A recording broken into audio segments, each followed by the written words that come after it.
오늘 말씀 제목은 제자 삼는 제자입니다. 우리 함께 기도하겠습니다. 내가 보지 못하는 것을 내게 보여주소서. 내가 알지 못하는 것을 내게 가르쳐 주소서.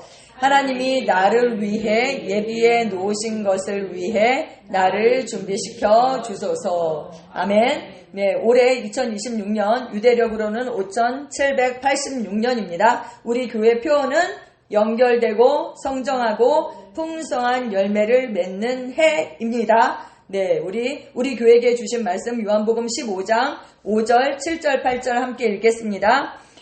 나는 포도나무요 너희는 가지라. 그가 내 안에 내가 그 안에 거하면 사람이 열매를 많이 맺나니 나를 떠나서는 너희가 아무것도 할 수 없음이라. 너희가 내 안에 거하고 내 말이 너희 안에 거하면 무엇이든지 원하는 대로 구하라. 그리하면 이루리라.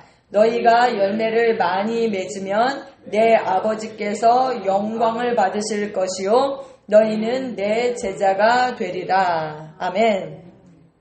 그리스도인의 삶은 그리스도의 생명으로 살고 그 생명의 본성을 나타내는 삶. 다시 말하면 그리스도로 사는 삶.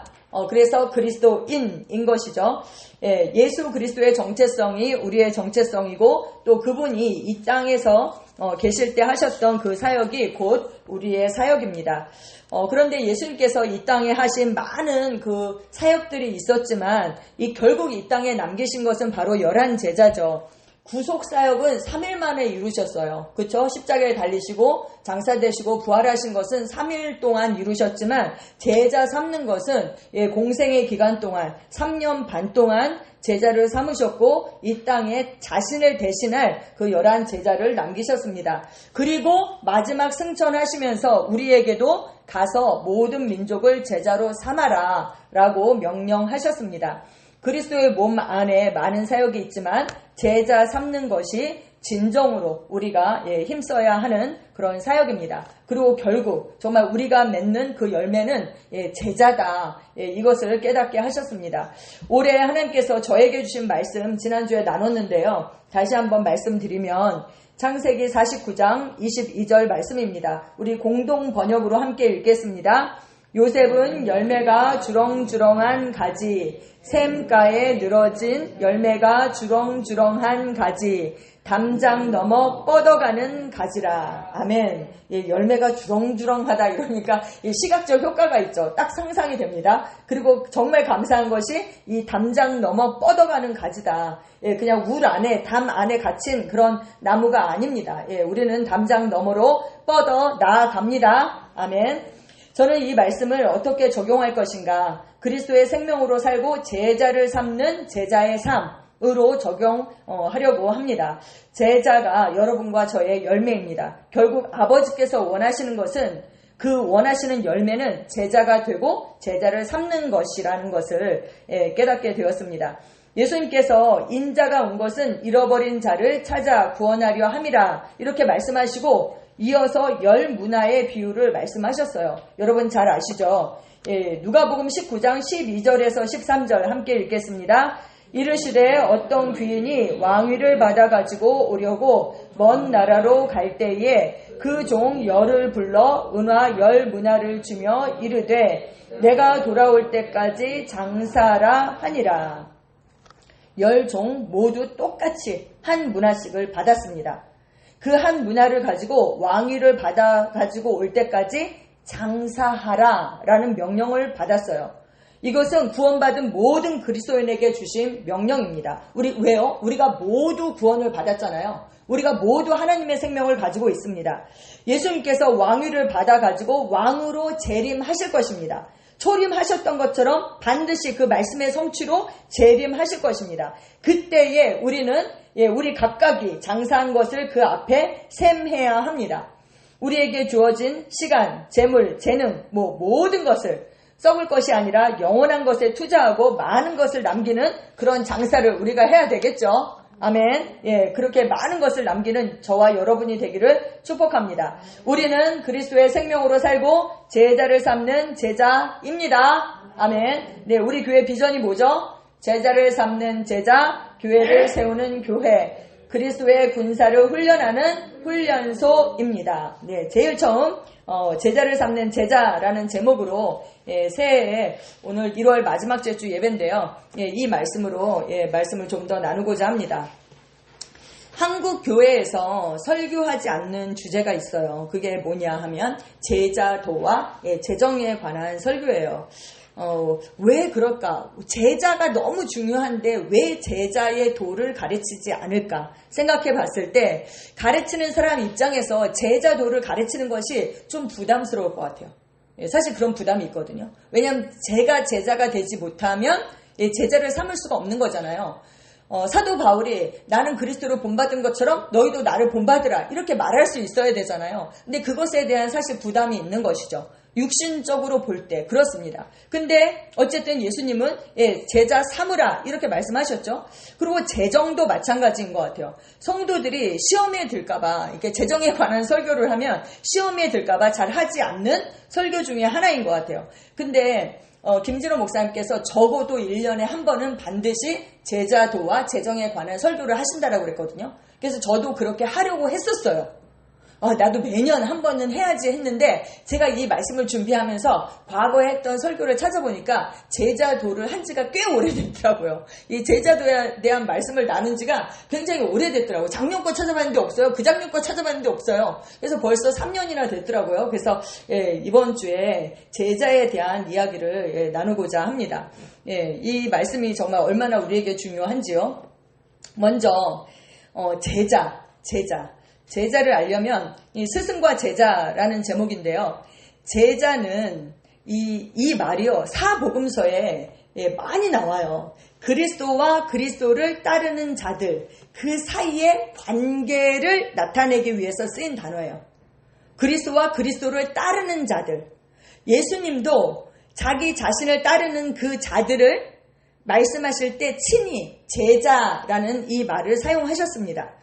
그리고 예수님을 따르는 자들, 그들끼리 자기네들끼리 말할 때도 제자라는 말을 사용했습니다. 근데 재미난 것은요, 천사들도 이 사람들을 제자들로 여겼어요. 그래서 예수님 무덤에서 그 울고 있던 그 여인들에게 말했어요. 가서 그의 제자들과 베드로에게 예수님께서 이 부활하셨다는 그 소식을 알리라고 얘기했어요. 가서 그의 제자들에게 얘기해라. 천사들도 그 천사도 그들을 예수님을 따르는 그 사람들을 제자라고 그렇게 여겼습니다. 그리고 보면 오순절 성령이 임한 후에 사도행전에도요. 제가 찾아봤어요. 제자라는 말이 33번이나 나오더라고요. 그런데 교회에게 쓴 편지 서신서에는 제자라는 말이 더 이상 나오지 않아요. 제자라는 말이 더 이상 나오지 않아요. 그 사도들이 쓴 편지는요, 교회에게 쓴 편지죠, 교회. 그래서 그리스도의 몸으로 제자라는 말 대신 성도, 하기오스라는 그 헬라어를 쓰고 있습니다. 그래서 성도. 왜냐하면 우리 모두는 성도잖아요. 그 구별된 것에 대해서 하나님께서 우리를 구별하셨다라는 그리스도의 몸으로 구별하셨다라는 거기에 더 강조점을 두고 있어요. 제자는 단체가 아니라 이 그리스도의 몸, 단체가 아니라 개별적인 관계를 특정 짓는 말입니다. 우리 모두 성도죠. 근데 우리 모두가 제자는 아니에요. 모두가 성도잖아요. 근데 그 중에 제자가 있고 제자가 아닌 사람이 있는 거예요. 그래서 이것은 개별적인 관계를 특정 짓는 그런 말이에요. 그리스도와 한 영혼 사이의 관계를 가리키는 것입니다. 그래서 제자는 마데테스라는 헬라어거든요. 이 말은 만다노라는 그 헬라어에서 유래한 말입니다. 배우다라는 뜻이에요. 만다노는. 그래서 누군가에게 배우는 자, 배운 자, 그리고 누군가에게 훈련받는 자, 훈련받은 자를 뜻하는 말입니다. 제자들은 선생님 주위에 모여서 훈련받는 이들이죠. 우리가 선생님 이렇게도 표현하고 이제 스승 이렇게도 표현하거든요. 스승은요, 자기를 가르쳐서 인도하는 사람을 스승이라고 하는 거예요. 어떤 그냥 교과목 하나를 가르친다라고 해서 우리가 스승이라고 표현하진 않죠.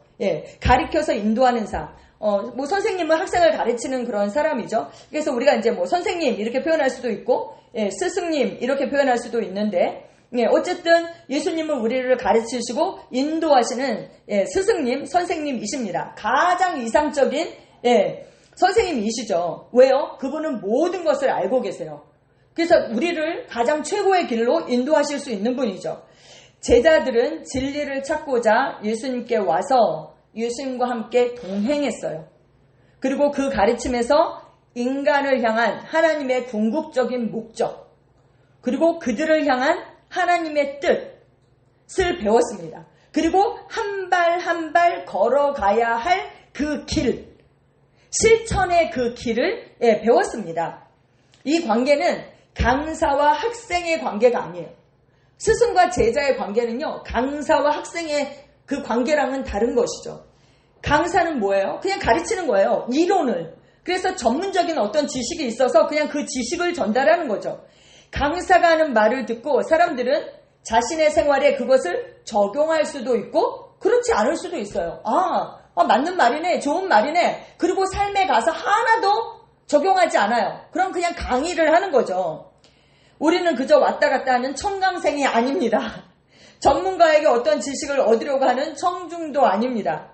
우리는 제자로서 선생이신 예수님께서 바라보고 소망하는 똑같은 목표를 같이 바라보고 소망하는, 따르는 그러한 자들인 것입니다. 그렇기 때문에 어떻게 해야 돼요? 선생님 말씀 한마디 한마디에 귀를 기울여야 돼요. 그리고 그분의 말뜻을 놓치지 않으려고 집중해야 하는 것입니다. 그리고 우리를 향한 그분의 목적을 깨달으려고 온 힘을 기울여야 하고 그분의 인도, 지시가 있다면 그것을 따라야 하는 것이죠. 이것이 이상적인 제자의 태도입니다. 그냥 좋은 말 하네 이러고 가서 하나도 실천하지 않으면 그거는 그냥 강사와 학생 그런 사이가 되는 것이죠.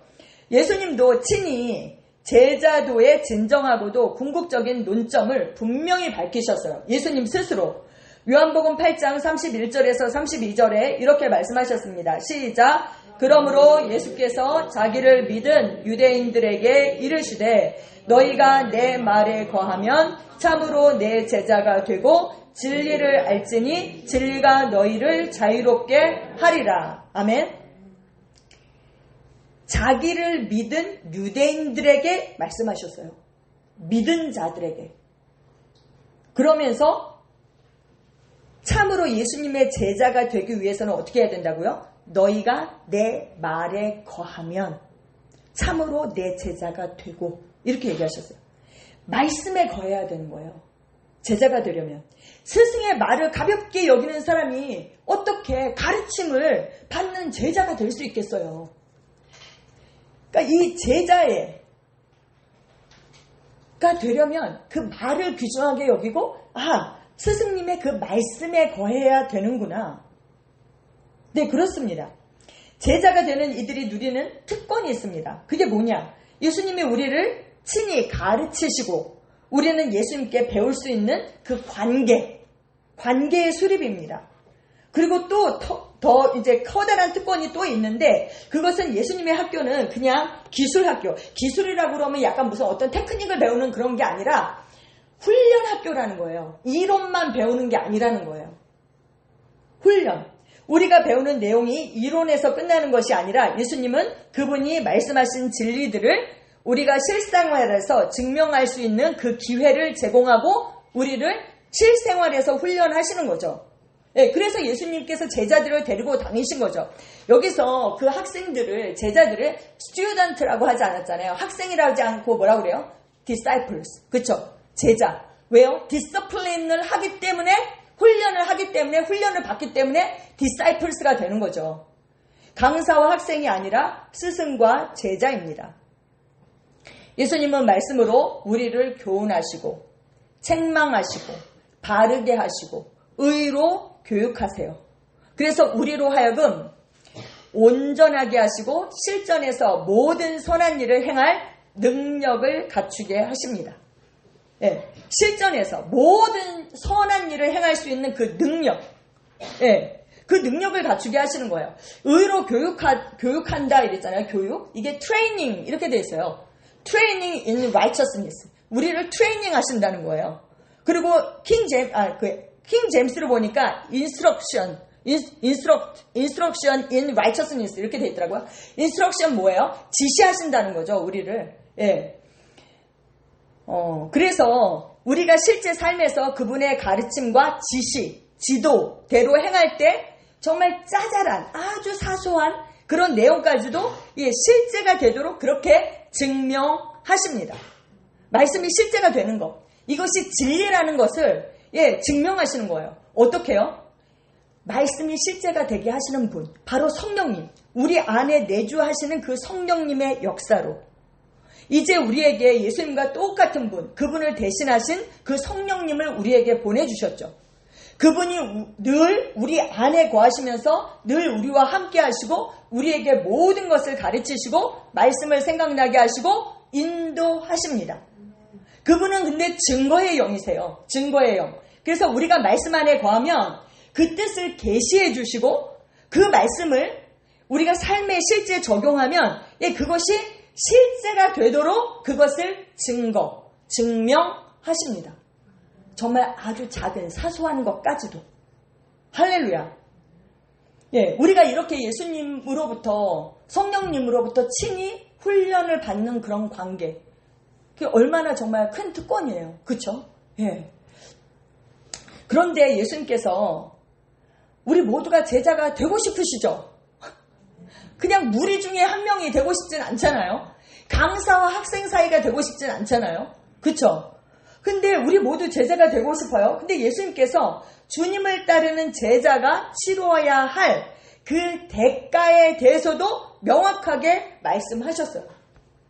제자가 되고 싶다고 다 제자가 되는 건 아니에요. 대가를 치르지 않는 사람은 제자가 될 수 없습니다. 그 제자가 치러야 하는 대가에 대해서 한번 보고 싶은데요. 누가복음 14장에 나와 있어요. 25절에 수많은 무리가 함께 갈새 예수께서 돌이키사 이르시되 이렇게 얘기해요.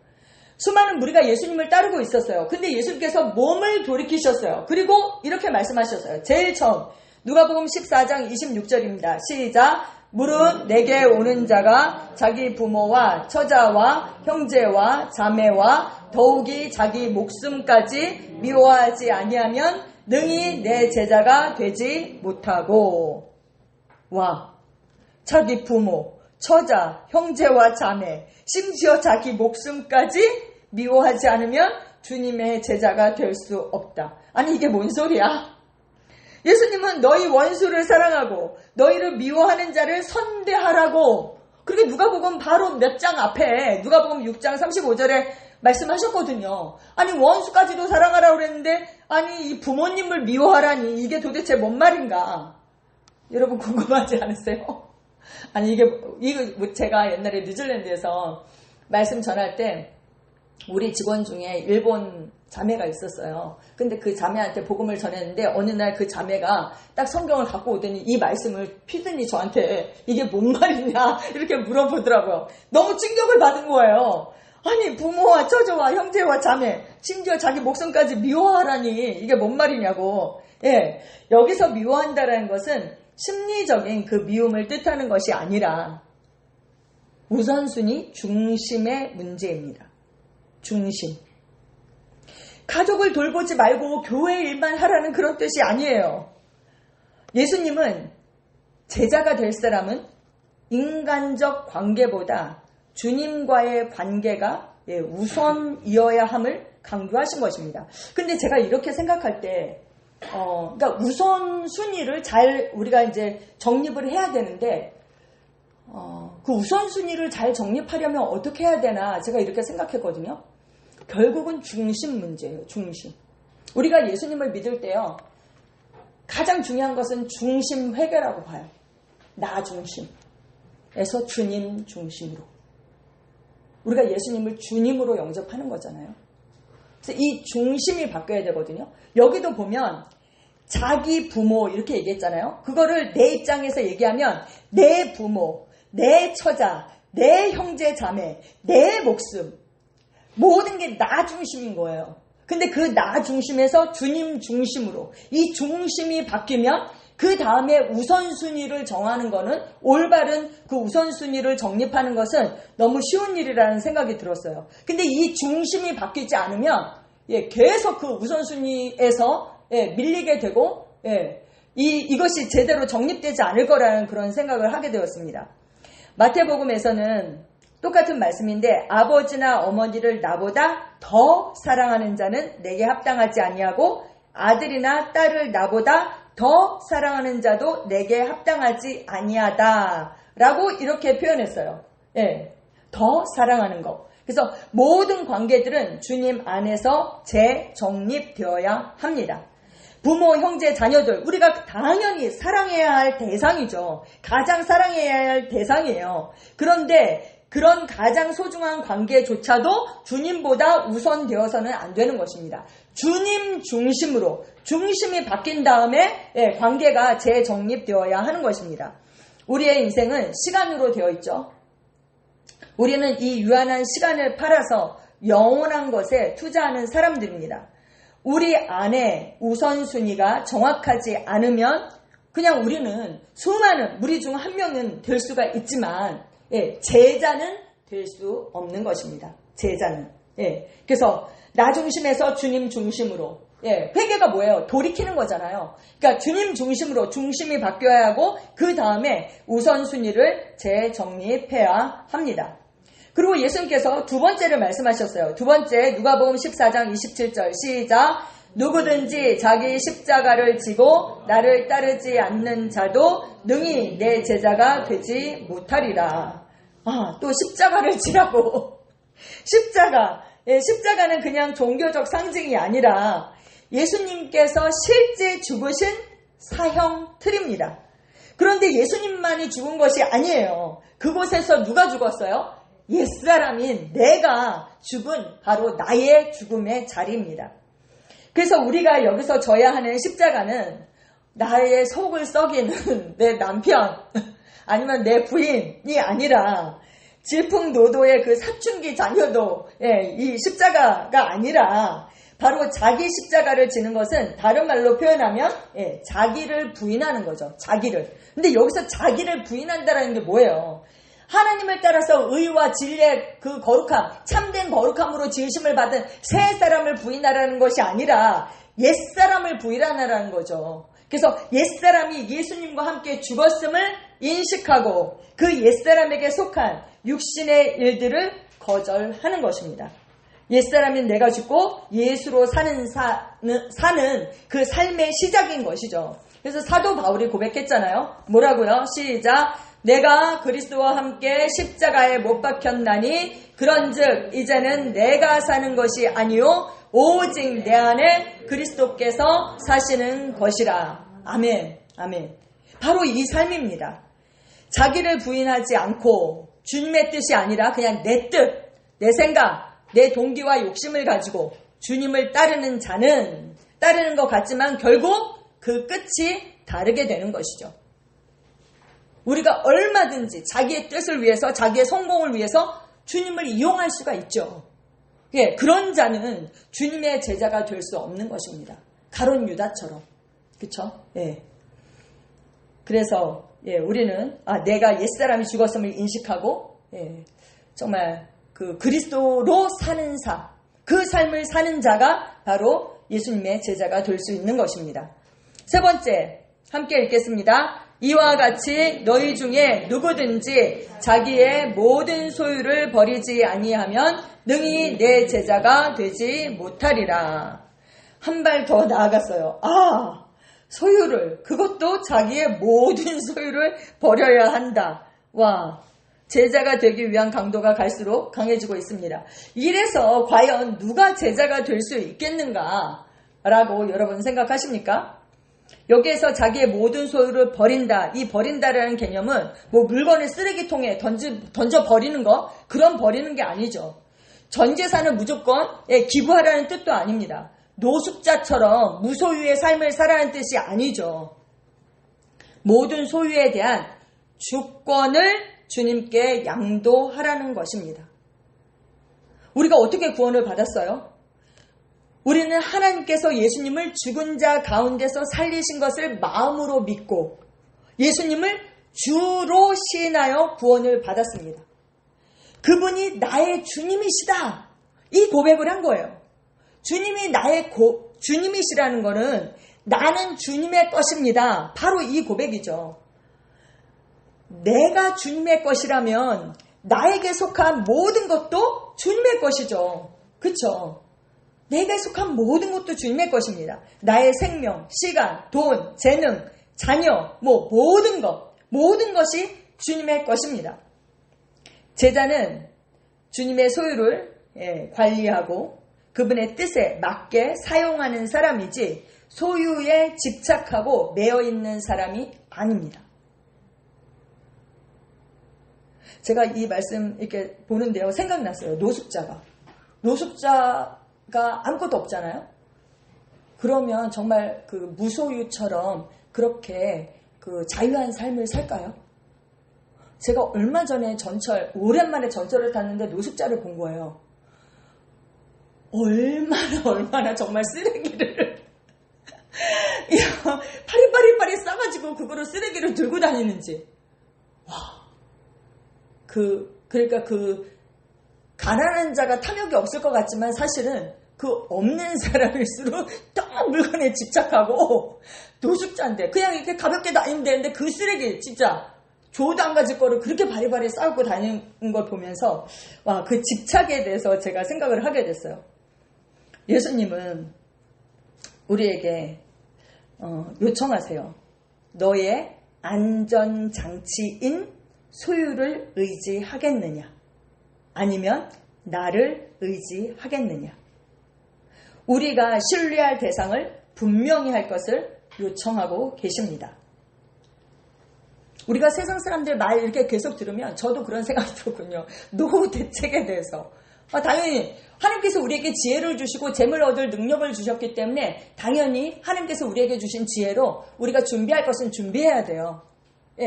그런데 무엇을 신뢰할 것인가? 나의 안전장치를 어디에다 둘 것인가? 그거는 우리가 고민을 해야 하는 것입니다.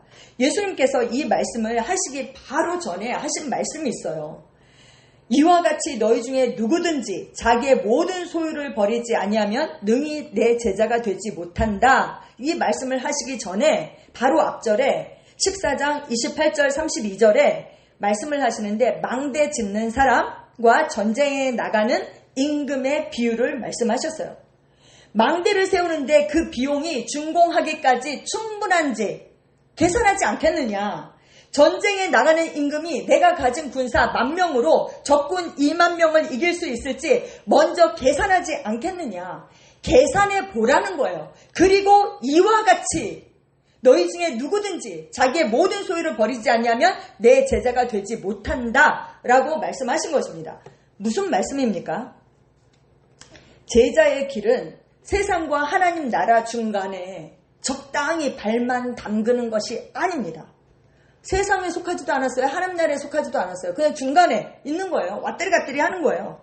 전부 아니면 전무, all or nothing. 그 싸움임을 명확히 계산하고 따라오라는 것입니다.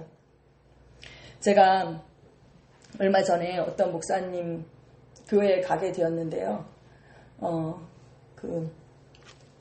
그 교회에 김문수 전 장관이셨던 분이 와서 예배를 같이 드리셨대요. 한 2주 같이 오셔서 예배 드리신 것 같아요. 그런데 그 김문수 전 장관이셨던 분이 그렇게 얘기하셨대요. 자기 주변에 그분이 크리스찬으로 저는 알고 있거든요. 근데 그분이 자기 주변에 진짜 크리스찬이 한 명도 없다고.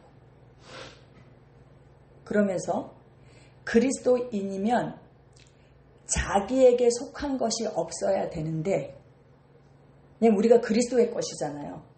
그러면 내 것이 없어야 되는데 자기 주변에 있는 그리스도인들을 볼 때 그런 사람이 없다는 거예요. 그 사람이 뭐 다 팔아서 기부해라 이런 뜻이 아닐 거 아니에요. 근데 세상과 하나님 나라 다 그 중간에 있다는 거죠. 정말. 그래서 그 이야기를 듣고 정말 세상 사람들이 우리의 삶을 보고 있다라는 그 생각이 들었어요. 주님께서 말씀하셨어요. 한 사람이 두 주인을 섬길 수 없다. 마태복음 6장 24절에 이렇게 말씀하셨습니다. 우리 함께 읽겠습니다. 한 사람이 두 주인을 섬기지 못할 것이니 혹 이를 미워하고 저를 사랑하거나 혹 이를 중히 여기고 저를 경히 여김이라. 너희가 하나님과 재물을 겸하여 섬기지 못하느니라. 계산을 해보고 진짜 가치 있는 것이 무엇인지 알고 그것을 위해서 우리의 인생을 어떻게 하라? 올인 하라는 거예요. 전부 걸어라. 결단이 선 사람들만이 주님의 제자가 될 수 있습니다. 여러분 계산하셨나요? 제가 전에 이 말씀 드린 적이 있죠. 그 춘천 한마음교회 어떤 청년이 젊은 청년인데 자기는 계산이 끝났다고. 그래서 자기의 인생을 주님께 걸기로 했다고. 주님께 걸기에 충분한 가치가 있다고. 이것이 가장 귀한 가치, 높은 가치라고 계산이 끝났다는 거예요. 그래서 자기 인생을 주님께 건다고 그렇게 고백을 했어요. 여러분은 계산하셨나요? 마음을 확정하셨나요? 아니면 더 좀 계산을 해보셔야 되나요? 예수님께서 이 제자가 되지 못하는 사람 3가지 조건을 말씀하시고 결론을 이렇게 내리셨어요. 누가복음 14장 35절입니다. 시작. 소금이 좋은 것이나 소금도 만일 그 맛을 잃으면 무엇으로 짜게 하리요. 땅에도 거름에도 쓸데없어 내버리느니라. 들을 귀가 있는 자는 들을지어다 하시니라. 아멘. 여러분, 짠맛이 없는 소금은요, 이미 소금이 아닙니다. 이미 소금이 아니에요.